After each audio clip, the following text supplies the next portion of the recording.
اللہ رب العزت کا احسان اور کرم ہے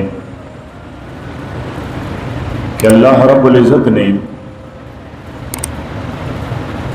ہمیں رمضان کا مہینہ اور رمضان کے اختتام پر آج کا یہ عظیم دن نصیب فرمایا۔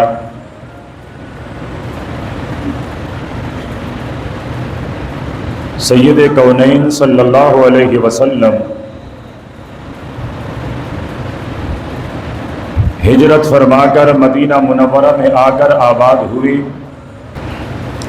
تو آپ صلی اللہ علیہ وسلم کو مدینے میں آئے ہوئے ابھی کچھ ہی عرصہ گزرا تھا کہ آپ نے مدینہ منورہ میں لوگوں کو دیکھا کہ وہ 2 دن کھیل کود میں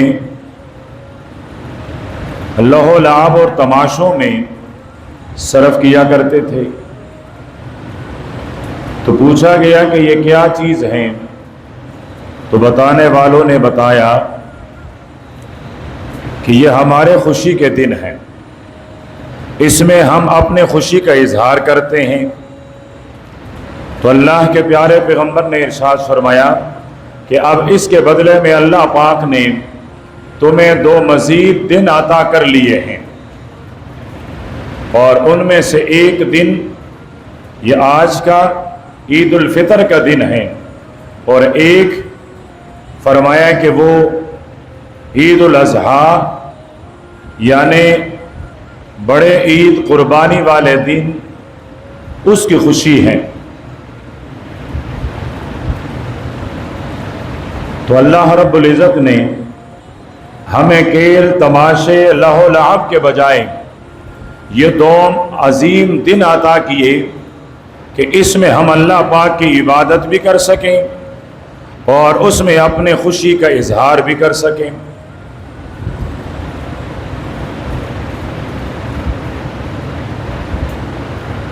اللہ رب العزت نے انسانی زندگی کو چند حصوں میں تقسیم فرما کر میرے اور آپ کے عبرت کے لیے ایک مثال بھی بیان فرمائی ہے۔ خلاق عالم فرماتے ہیں اعلموا کہ میرے بندو خوب جان لو، سمجھ لو، غور کر لو، فکر کر لو کہ جس دنیا میں تم زندگی گزار رہے ہو، فرمائے اس زندگی کی ادوار وہ کچھ اس طرح ہیں کہ سب سے پہلے لعب کھیل ہے، کودنا ہے۔ بچہ کئی سالوں تک صرف کھیل رہا ہوتا ہے، کود رہا ہوتا ہے، پھر اس کے بعد جب اس کا لڑکپنا ہوتا ہے تو اس لڑکپنے میں لہوا وہ صرف تماشے کر رہا ہوتا ہے، وہ تماشگیری کرتا ہے، تماش بینی کرتا ہے۔ ایک حصہ عمر کا یہ گزرتا ہے، پھر اس کے بعد تیسرا مرحلہ آتا ہے زینت۔ میرے ساتھ لباس کون سا اچھا لگے گا، میرے ساتھ گاڑی کون سی اچھی لگے گی، میرے ساتھ موبائل کون سا اچھا لگے گا، میرے ساتھ گھڑی کون سی اچھی لگے گی۔ زیب و زینت میں یہ لگا ہوا ہوتا ہے، یہ زندگی کا تیسرا دور، تیسرا حصہ ہوتا ہے۔ پھر اس کے بعد تھوڑا سا جب یہ پختہ ہوتا ہے تو پھر اپنی فخر اور تکبر اور بڑائی کا اظہار کرتا ہے۔ میں منصب میں فلانے سے بڑھ کر، میں عہدے میں فلانے سے بڑھ کر، میں مال میں فلانے سے بڑھ کر، اپنی بڑائی اس کا اظہار کرنا اس کا مشغلہ ہوتا ہے۔ جب یہ دور بھی گزرتا ہے اور یہ بوڑھا ہو جاتا ہے تو اب وہ تکاثر فی الاموال والاولاد، اب پھر یہ مال اور اولاد کے تکاثر زیادت میں لگ جاتا ہے.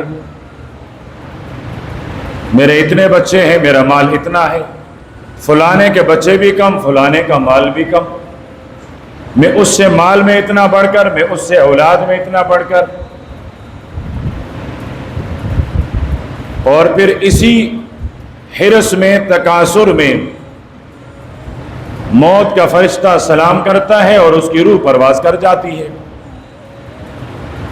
فرمایا اس کی مثال ایسی ہے کہ جیسا کوئی زمیندار زراعت پیشہ وہ فصل اگاتا ہے، چھوٹی چھوٹی کونپلیں نکلتی ہے، پھر اس کے بعد وہ تھوڑا سا بڑا ہو کر فصل لہلہانے لگتا ہے، پھر وہ اپنی پختگی کے زمانے تک پہنچ کر پھر اس کا پل اور غلہ وہ سمیٹا جاتا ہے، جمع کر دیا جاتا ہے. پھر یہ زمیندار کہتا ہے کہ جی میری فصل اتنی زیادہ ہوئی ہے، دوسرا کہتا ہے میرا فصل اس سے زیادہ ہوئی ہے. یہ اس تکاثر میں لگا ہوا ہوتا ہے. پھر اس کی لگائی ہوئی وہ فصل، اس کا لگایا ہوا وہ پل وہ بوسے کے شکل اختیار کرتا ہے. جس طرح انسان آخری حالت میں زرد اور پیلا ہو کر اپنے قبر کا سفر کرتا ہے، تو اسی طرح اس کا مال وہ بھی یہاں پہنچ کر وہ پھر بوسیدہ ہو کر، بیکار ہو کر وہ پاؤں کے نیچے زمین پر روندا جاتا ہے. فرمایا یہی مثال ہے تمہاری زندگی کا، جس پر تم نے فخر کیا، جس پر تم اترائے، جس پر تم نے تکبر کیا، اس تمہاری متکبرانہ زندگی کا انجام یہی ہے. تو ایک طرف خوشی کا دن، لیکن میرے اور آپ کے خوشی والا دن وہ تکبر کا دن نہ بنے، وہ تفاخر کا دن نہ بنے، وہ تکاثر کا دن نہ بنے، بلکہ وہ اللہ پاک کے دربار میں شکرانے کا دن بنے. اس دن کے ابتدا میں جو 2 رکعتیں ہم سے ادا کروائی جاتی ہیں، پڑھوائی جاتی ہیں، اس کا مقصد بھی یہی ہوتا ہے کہ خوشی کے اس دن کی ابتدا رب کے ہاں سجدے کرنے سے ہوتی ہے کہ یہ انسان یہاں سجدہ ریز ہو کر یہ ثابت کر لیں کہ میرے پاس میرا کچھ بھی نہیں ہے، دیا ہوا اس مالک کا ہے. اگر وہ غم دیتا ہے تو میں اس پر مجھے صبر ہے، اور اگر وہ خوشی دیتا ہے تو اس خوشی پر مجھے شکر ہے.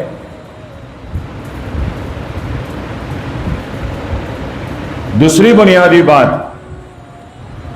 پیارے پیغمبر صلی اللہ علیہ وسلم کے تشریف آوری سے پہلے ایک معاشرہ تھا، ایک زندگی تھی. اس زندگی میں کیا تھا؟ جہل ہی جہل، تکبر ہی تکبر. اس پر صدیاں لڑائیاں لڑی گئی کہ تمہارے جانور نے میرے جانور سے پہلے پانی کیوں پیا، راستہ چلتے ہوئے تیری جانور میرے جانور سے آگے کیوں ہوئے. اس پر لڑائیاں لڑی گئی اور صدیاں لڑی گئی. اولاد کو پتہ بھی نہیں ہوتا تھا کہ ہم جو جنگ اور لڑائی لڑ رہے ہیں کس بنیاد پر لڑ رہے ہیں، کس وجہ سے لڑ رہے ہیں. لیکن وہ کہتے تھے یہ لڑائی ہمیں اپنے بڑوں سے میراث میں ملی ہے. تو ایک زمانہ وہ تھا. پھر اللہ پاک نے اپنے پیارے پیغمبر کو بھیجا. اس پیغمبر نے آ کر معاشرے پر محنت کی اور معاشرے سے اس جہالت کا بھی خاتمہ کیا، معاشرے سے نفرت کا بھی خاتمہ کروایا، معاشرے سے ضد اور عناد کا بھی خاتمہ کروایا. کیسے خاتمہ ہوا؟ قرآن پاک فرماتے ہیں وَكُنْتُمْ عَلَى شَفَا حفرۃ من النار، تم جہنم اور آگ کے کنارے پر موجود تھے، بس گرنے کی دیر تھی کہ اب گرے فانقذکم منہا، پھر رب کی رحمت آئی، اس نے تمہیں تاما اور تمہیں نجات عطا کروائی، فاصبحتم بنعمتہ اخوانا، پھر اس نعمت کی وجہ سے تم آپس میں ایسے بنے جس طرح شک کے بھائی ہوا کرتے ہیں۔ یہ اخوت کا معاشرہ، یہ بھائی چارگی کا معاشرہ تب تشکیل پایا جب میرے پیارے پیغمبر صلی اللہ علیہ وسلم نے اس معاشرے کے اندر محبت کے بیج بوئے،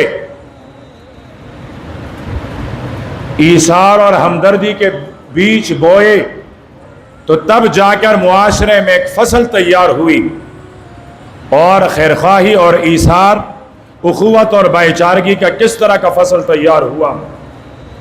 ایک مثال عرض کر دوں، شہر ہے سرور دو عالم صلی اللہ علیہ وسلم کا، اس شہر والوں کو قحط نے گھیرا ہوا ہے، کھانے پینے کی چیزیں کم کیا ناپید ہو گئی ہے، مدینے کے باسی پریشان ہیں، کھائیں تو کہاں سے کھائیں، کھائیں تو کیا کھائیں۔ اتنے میں مدینہ منورہ سے باہر شام سے ایک قافلہ آ کر پڑاؤ ڈالتا ہے، اس قافلے والوں کے پاس گندم ہے، غلہ ہے، اناج ہے، مدینے کے تاجر دوڑتے ہوئے جاتے ہیں کہ تم کون ہو، کہاں سے آئے ہو اور کیا لے کر آئے؟ تو انہوں نے کہا ہم تجارتی قافلہ ہیں، یہ اونٹوں پر لدا ہوا غلہ ہے، اور مدینے کے کسی تاجر نے اس کو خرید کروا کر یہاں مدینہ لانے کا کہا ہے۔ گنا گیا 10 اونٹ، 20 اونٹ، 50 اونٹ، سینکڑوں کے تعداد میں سواریاں اور غلہ ہے جو مدینے کی طرف آ رہا ہے۔ مدینے کے تاجر ایک دوسرے کو دیکھنے لگے کہ نامی گرامی تاجر تو ہم ہیں، اور ہم میں سے تو کسی نے اس مال کا سودا نہیں کیا، پھر اس مال کا سودا کس نے کیا ہے، یہ مال کس نے منگوایا ہے؟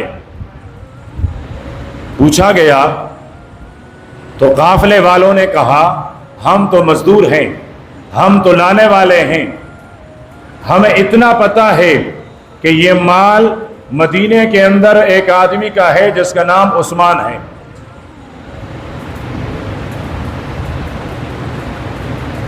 تاجروں میں یہودی بھی تھے، انہوں نے ایک دوسرے کی طرف دیکھا کون عثمان ہے، پھر خود کہنے لگے کون ہو سکتا ہے؟ عفان کا بیٹا عثمان، محمد الرسول اللہ کا داماد عثمان، خلیفہ راشد عثمان، جنتی عثمان، اور کون ہو سکتا ہے؟ یہ آئے اور انہوں نے حضرت عثمان سے عرض کیا کہ آپ کا کوئی مال تجارت اب مدینہ کے باہر تک پہنچنے والا ہے؟ انہوں نے فرمایا ہاں، ہم آپ سے لینا چاہتے ہیں۔ حضرت عثمان نے فرمایا نفع کتنا دو گے؟ کہنے لگے جتنے کا آیا ہے اس کا دگنا۔ یہ بہت بڑی بات ہے، ورنہ مارکیٹ میں قیمت خرید سے 10%، 20% نفع دیا جاتا ہے، یہاں تو منافع 100% ہے کہ اگر آپ نے 1000 روپے کا یہ خریدا ہے، ہم 2000 یہاں دینے کو تیار ہیں، ہم لے لیتے ہیں۔ حضرت عثمان نے فرمایا نہیں۔ انہوں نے کہا چلو آپ کا اگر 1000 سے آیا ہے تو ہم دگنا نفع دیتے ہیں، 3000 لے لیں۔ فرمایا اس پر بھی نہیں۔ وہ بڑھاتے بڑھاتے تاجر 7 حصہ انہوں نے نفع بڑھایا، آگے ان کی قوت خرید بھی جواب دے گئی۔ پوچھا کہ آخر اس مال کا کیا کرو گے؟ حضرت عثمان نے فرمایا ایک ہستی مجھ سے لے رہی ہے اور وہ ہستی مجھے 70 گنا منافع کے ساتھ لے رہی ہے۔ فرمایا 70 حصے؟ فرمایا ہاں، اگر میں نے 1000 کے لیا ہے تو 70,000 مل رہے ہیں۔ فرمایا پھر ہم مدینے والے نہیں لے سکتے ہیں۔ فرمایا تمہاری مجال بھی نہیں ہے کہ لے سکو، تمہاری طاقت بھی نہیں ہے۔ پھر فرمایا تم مدینے کے تاجروں کو گواہ بنا کر یہ مال میں نے یہاں کے نفع کے لیے نہیں وہاں کے نفع کے لیے منگوایا ہے، اور یہ میری طرف سے مدینے والوں پر صدقہ ہے۔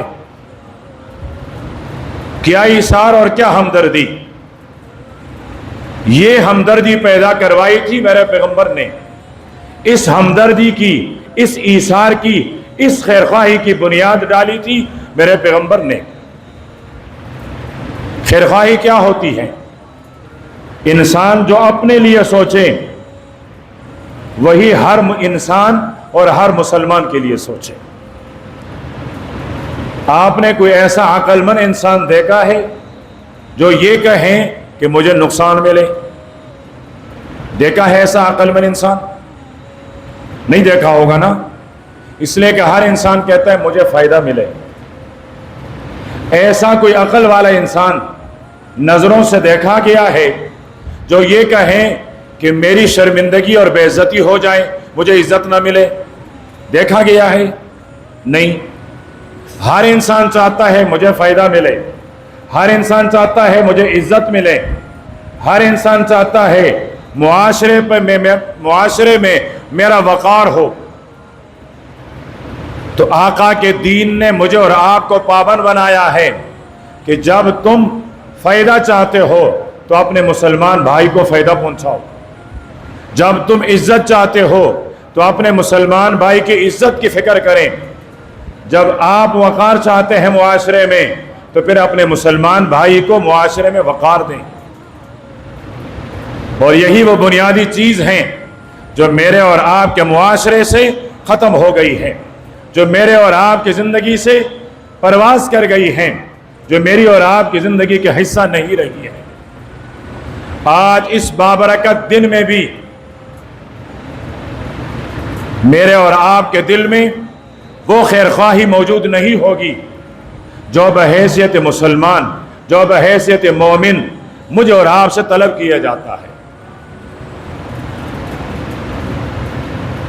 آج دیکھیں میرے اور آپ کے پڑوس میں بیوائیں موجود ہیں، میرے اور آپ کے پڑوس میں یتیم موجود ہیں۔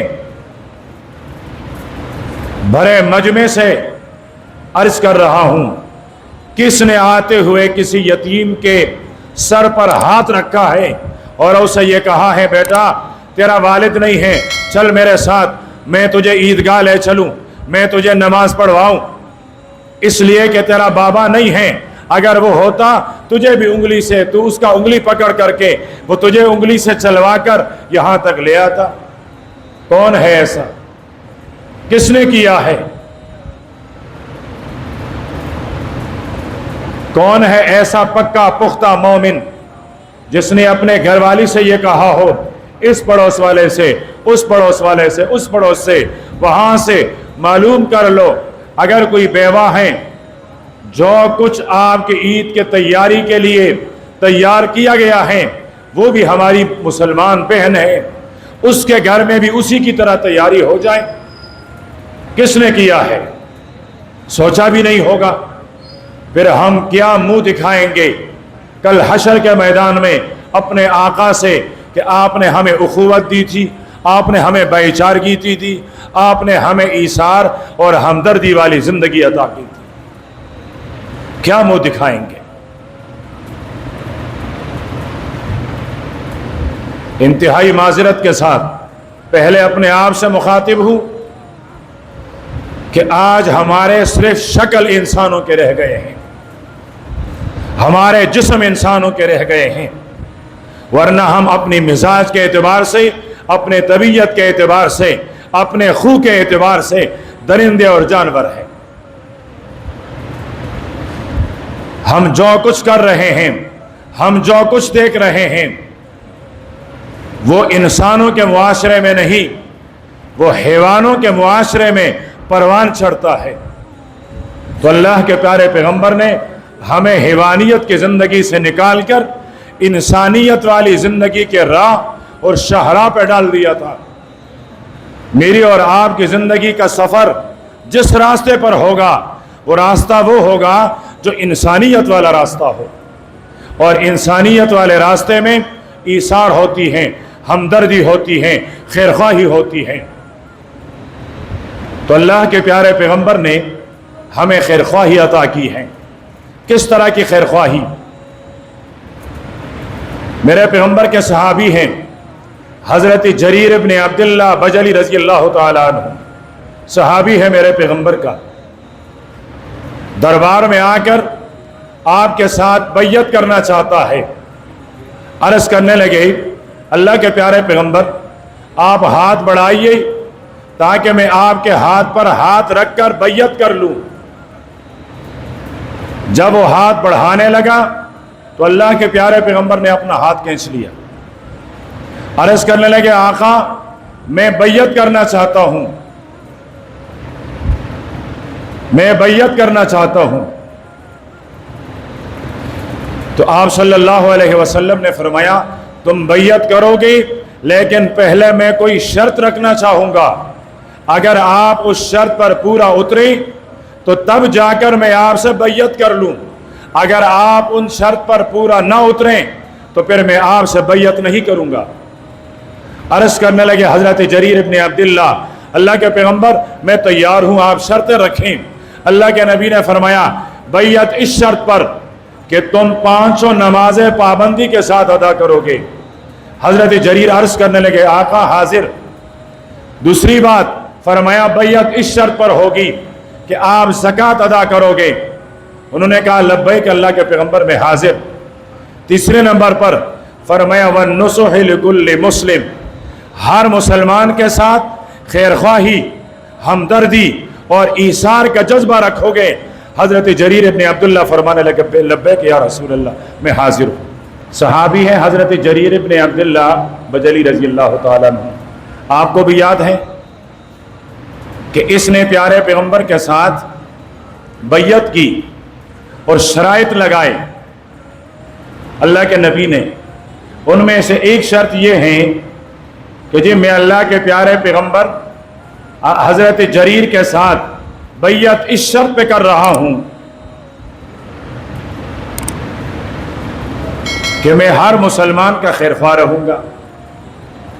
بیعت کر لی، زمانہ گزرا، ایک دفعہ ان کو سواری کی ضرورت ہوئی، غلام کو بھیجا، غلام نے جا کر سواری خرید کروائی۔